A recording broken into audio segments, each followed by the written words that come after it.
சத்தியம் எங்கே?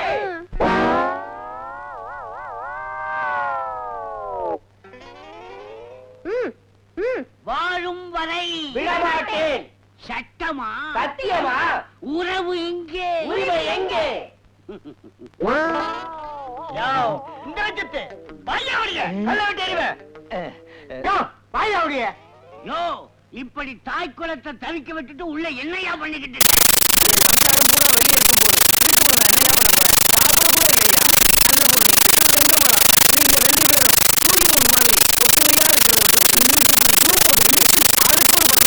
நட்டுக்கிட்டு இருக்கீங்களே, இது உங்களுக்கே நல்லா இருக்கா? கொஞ்சம் அட்ஜஸ்ட் பண்ணிக்கீங்களே. அது எப்படியா முடியும்? தாலிக்குனா ஜாலிக்கு அவளா? உண்ணாவிரதம் இருந்து உயிரை விட்டாலும் விடுவேனே தவிர இந்த பண்ணாடைய உள்ள விட மாட்டேயா, ஜாக்கிரதை. நீ பண்ணாட, நான் பொண்ணாட, நீ என்னடி உள்ள விடுறது? நான் கூட்டத்தை கூட்டு வருவேன், பூட்ட உடைப்பேன், உள்ள பூருவேன், போலீஸ் வச்சு அடிப்பண்டி, லத்தி சார்ஜ் பண்ண முடியா? அட சரிதா போடி. நான் எந்தெந்த அடியா பாத்துக்கிட்ட போலீஸ் அடியடி, பெரிய பிசாடு. பிஸ்தாத்தா, இப்படி ஒரு தமிழ நான் கேள்விப்பட்டதே இல்லையா. இப்ப அதுவா முக்கியம்? சும்மா ஐயா. அப்ப நீங்க ஆரம்பிங்கம்மா. ஆரம்பிங்களா? இங்க என்ன பாட்டுக்கு சரியா நடக்குது?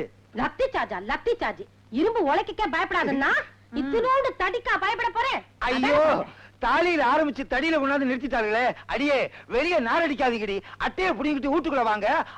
அமர உட்கார்ந்து நாரடிப்போம். வாங்கடி. வந்தது நில்லியா? இதுலதான் இழிச்சவா நினைச்சியா? வேலை வெட்டிய விட்டுட்டு இங்க எதுக்கு வந்திருக்கோம்? எதை பேசுறாலும் இங்கேயே பேசணும். ஒண்ணு சேர விட மாட்டீங்களே, பிரிச்சே வைப்பீங்களே. பிரிச்சு வச்சாதான் உங்க பொழப்பு நடக்குமா? எத்தனை வருஷத்துக்கே பிரிச்சே வைப்பீங்க? யோ, இது பொம்பளை சமாச்சாரம், பேசி தீக்க வேண்டிய விஷயம் இல்லையா? பேசாம எப்படி தீப்ப? கைய கால புடிச்சுதான். உங்க வீட்லயும் எப்படித்தானா?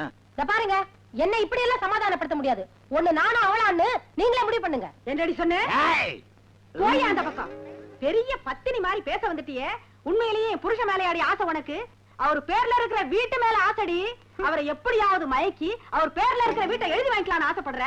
இனிமே என்னடி எழுதி வாங்குறது? இந்த வீடு எனக்கு தானு ஏற்கனவே அவர் மாமா படத்து மேல சத்தியம் பண்ணி கொடுத்தாரு. ஓ அடிப்பாவி, ஏன் வீட்டுக்குள்ள புந்து போட்டோ திருடிட்டு போயிட்டியா? நாசமா பரவாயில்ல. எனக்கு வேற வேலை இருக்கு. இங்க சீக்கிரமா ஒரு முடிவு தெரிஞ்சாகும். கொஞ்சம் பொறுமையா இருங்கய்யா. என் சிநேகித ஒருத்தன் பம்பாயில இருக்கான். நான் எதை செய்தாலும் அவனை கேட்டுக்கிட்டு தான் செய்வேன். தந்தி கொடுத்திருக்கேன், வந்துருவான். எதில வருவான்? குதிரையில வருவான். சும்மா இருயா, உன்னோட பெரிய இம்சையா போச்சு. அவன் வந்தான்னா இவங்க ரெண்டு பேத்தையும் ஒண்ணு சேர்த்துருவான். திருத்தவே முடியாதுடி.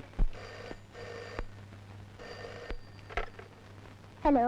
என் தோஸ்த் எப்படியும் ஜெயில இருந்து தப்பிச்சு வந்துருவான்னு இத்தனை நாளா காத்துக்கிட்டு இருந்தேன். அவனால வர முடியல. அதுக்கு காரணம் ஜெயிலர் புருஷன். அந்த ஆளா நான் பழி வாங்காம விட மாட்டேன். அநேகமா நீ சுமங்கலியா இருக்கிறது இன்னைக்கு கடைசி நாளா. Hello hello. ஐயோ, யாரு போன்ல? என்னங்க, ஜெயில இருக்கான முரட அவனோட சிநேகிதனாங்க உங்களை கொலை பண்ண போறதா மிரட்டுறாங்க. ஒருத்தன் பொம்பளை கிட்ட சவால் விட்டான், இவன் போன்ல சவால் விடுறானா? பாஸ்டர்ட். போலீஸ் ட்ரெஸ் காட்டினா எனக்கும் பொறுக்கி வேலை காட்ட தெரியும். அவன் என்ன பண்ணிரான்னு பாத்துறேன். ஒரு நிமிஷம் நில்லுங்க. என்ன? அம்மா கற்பகம்பாள் தாயே, என் மங்கல்யத்தை நீதாமா காப்பாத்தணும்.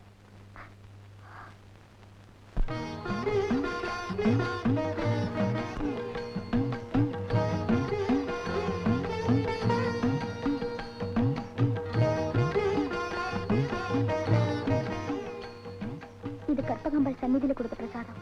இத கையிலேயே வச்சுக்கிட்டீங்கன்னா பாதுகாப்பா இருக்கும். என்னடி இது பைத்தியக்காரத்தனம்? தயவு செஞ்சு எனக்காக. ஓகே, வரேன். You don't worry sir. ஜெயில நீங்க நடத்த போற ஸ்போர்ட்ஸ் சம்பந்தப்பட்ட எல்லா ஏற்பாடுகளையும் நானே கவனிச்சுக்கிறேன். தேங்க்யூ.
ஐயரே, அம்பாளுக்கு என் பேர்ல ஒரு அர்ச்சனை பண்ணுங்க. சரிங்க. ஸ்பெஷலா பண்ணுங்க.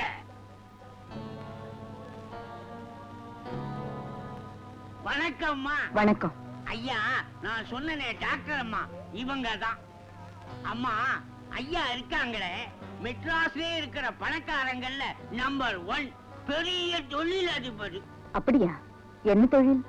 அதத்தான் கேட்கப்படாது. பெரிய தொழில்னா நீங்களே புரிஞ்சுக்க வேண்டியதுதான். டாக்டர் அம்மா, உண்மையிலேயே நீங்க பெரிய அதிர்ஷ்டசாலி. இல்லன்னா என்ன மாதிரி ஒரு பெரிய மனுஷனை சந்திக்க முடியுமா, அதுவும் கோவில்ல? பெரிய மனுஷன் யாரு சின்ன மனுஷன் யாரு முடிவு பண்ண வேண்டியது நாம இல்ல, அந்த தெய்வம். இருங்க டாக்டர் அம்மா, முக்கியமான விஷயம். என்ன? எல்லா பணக்காரங்களுக்கும் வர வியாதிதான். இருதயம் கொஞ்சம் மக்கர் பண்ணுது, செக்அப் பண்ணிக்கலாம்னு இருக்கேன். ஐயாவுக்கு இருக்கிற வசதிக்கு அடுத்த பிளைன்ல லண்டன்ல போய் செக்அப் பண்ணிக்கலாம். ஆனா நீங்க ரொம்ப பெரிய கைராசிக்கார டாக்டர் அம்மான்னு எல்லாரும் சொல்றாங்களே. ஏதோ என்னால உள்ளூர் டாக்டர் அம்மா உங்களுக்கு அந்த பேர் வரட்டுமே அப்படின்னு ஆஸ்பத்திரிக்கு வரதா இருக்கேன். உங்க அபிப்பிராயம் எப்படி? விரோதியோட வியாதின்னு வந்துட்டா குணப்படுத்த வேண்டியது டாக்டரோட கடமை. என் நர்சிங் ஹோம் 24 மணி நேரமும் திறந்திருக்கு. யாரு வேணாலும் எப்ப வேணாலும் வரலாம். ஏன் மாடசாமி, டாக்டர் அம்மா இந்த வயசுலயே என்ன லட்சணமா இருக்காங்க பத்தியா? ஐயோ, இந்த மாதிரி தப்பான என்ன இருந்தா ஹிருதயத்தை விட்டு உடனே அழிச்சிருங்க. ஏயா? நாளைக்கு உங்க ஹிருதயத்தை அவங்க டெஸ்ட் பண்ண போறாங்க. அதுல ஏடா கூடமா எக்ஸ்ரே மாதிரி தெரிய போகுது. மிஸ்டர் மாணிக்கம், உங்க இதயத்துல ரத்த குழாயில அடைப்பு ஏற்பட்டிருக்கு. அதை ஆபரேஷன் பண்ணி தான் குணப்படுத்தணும். அடுத்த வெள்ளிக்கிழமை ஆபரேஷன் வச்சுக்கலாம். இன்னைக்கு அட்மிட் ஆயிடுங்க.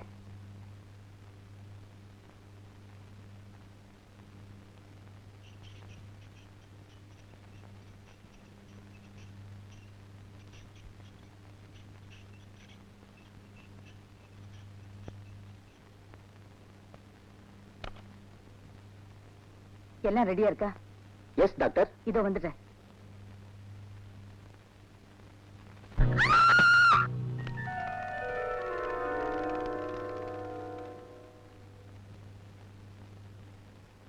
டாக்டர் ராஜேஸ்வரி பெரிய மனிதர் மாணிக்கத்தை கொடூரமான முறையில் கொலை செய்திருக்கிறார் என்பது நேரில் கண்ட சாட்சியங்கள் மூலம் சந்தேகத்திற்கு இடமின்றி நிரூபணமாகிறது. கொலை நடந்தது பற்றி தனக்கு ஒன்றுமே தெரியாது என்று டாக்டர் ராஜேஸ்வரி மறுத்த போதிலும் அவர் மனநிலை தவறியவர் அல்ல என்பது மருத்துவ பரிசோதனையில் தெளிவாகிறது. எனவே குற்றவாளி ஒரு பெண்ணாக இருப்பதை கருத்தில் கொண்டு EPCO 302வது செக்ஷன் படி டாக்டர் ராஜேஸ்வரிக்கு ஆயுள் தண்டனை விதித்து தீர்ப்பளிக்கிறேன்.